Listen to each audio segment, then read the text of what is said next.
ഞാനിപ്പോൾ നിൽക്കുന്നത് വടക്കഞ്ചേരി പാടശേഖരത്താണ്. ഇന്ന് വളരെയധികം സന്തോഷമുള്ള ദിവസമാണ്. നമ്മുടെ ജൈവ രീതിയിൽ കൃഷി ചെയ്ത നെൽകൃഷിയാണ് കാണുന്നത്. ഇവിടെ നാസർ സാറാണ് കൃഷി ചെയ്തിരിക്കുന്നത്. സാധാരണ ഒരു ഏക്കറിലേക്ക് 2000-2500 കിലോ കിട്ടുന്ന സ്ഥാനത്ത് ഇപ്പൊ നമ്മുടെ ഹരിത സഞ്ജീവിനി RCM ഹരിത സഞ്ജീവിനി ഉപയോഗിച്ച് കൃഷി ചെയ്തപ്പോൾ അദ്ദേഹത്തിന് ഇന്ന് കിട്ടിയാണ് ഒരു വിളവ് 3500 വരെ കിലോ ഇന്നൊരു ഏക്കറിലേക്ക് അദ്ദേഹത്തിന് കിട്ടിയെന്നുള്ളതാണ്. ഓക്കെ, അപ്പോൾ നമുക്ക് നമ്മുടെ എല്ലാ ഗ്രേറ്റ് ലീഡേഴ്സ് ഇവിടെ ഉണ്ട്. അതുപോലെ തന്നെ ഹരിസഞ്ജീവിന്റെ MD ശിരോഡ് സാറുണ്ട്. ജസ്റ്റ് വീഡിയോ നമ്മുടെ ബിനു സാറ്, അവിടെ ഗ്രേറ്റ് അപ്ലൈൻ ബിനു സാറ്. നമസ്കാരം. ദിബേഷ് സർ പറഞ്ഞ രീതിയിൽ ഞങ്ങളിവിടെ ഈ വിളവെടുപ്പ് ഉത്സവത്തിനാണ് വന്നത്.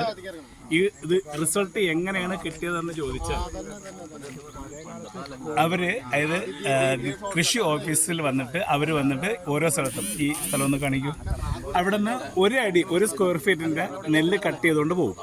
അങ്ങനെ കട്ട് ചെയ്തുകൊണ്ട് പോയി അത് പരിശോധിച്ചപ്പോൾ 1 ഏക്കറിന് 3500 കിലോ വരെ ഇതൊന്ന് ഈൽഡ് കിട്ടും. നോർമലി എത്രയാണ് കിട്ടുന്നതെന്ന് ചോദിച്ചാൽ അവർ പറഞ്ഞത് ഒരു 2200 സാധാരണ നമുക്ക് കിട്ടാറ്. അതിൽ കൂടുതൽ നമുക്ക് കിട്ടിയിരിക്കുന്നു. വളരെ സന്തോഷം. കാരണം ഈ 2025 ജൂൺ മാസത്തിൽ നാസർ സാർ എടുത്ത ഒരു തീരുമാനം, അദ്ദേഹം വളരെ നന്നായിട്ട് തന്നെ ഈ ഫീൽഡ് മെയിൻറ്റെയിൻ ചെയ്തു. അതിൻ്റെ റിസൾട്ടാണ്. അത് പ്രോപ്പറായിട്ട് ഓരോ സമയത്തും വേണ്ട സമയത്ത് അത് കൊടുത്തു. അതിൻ്റെ റിസൾട്ടാണ് നമുക്കിന്ന് കിട്ടിയിരിക്കുന്നത്. തീർച്ചയായിട്ടും നമ്മൾ ഒരുമിച്ച് നിന്നാൽ കേരളത്തിലുള്ള അനേകരെ ഇഷ്ടംപോലെ കർഷകരെ നമുക്ക് ഉയർത്തിക്കൊണ്ടുവരാനും അവർക്ക് കൂടുതൽ ഈട് വാങ്ങിക്കൊടുക്കാനും നല്ല ക്വാളിറ്റിയുള്ള ഭക്ഷണം നമ്മളെ നാട്ടുകാർക്ക് കൊടുക്കാനും നമുക്ക് ഒരുമിച്ച് കൈകോർക്കാം. Thank you. ജയ് ഹരിത സഞ്ജീവിനി.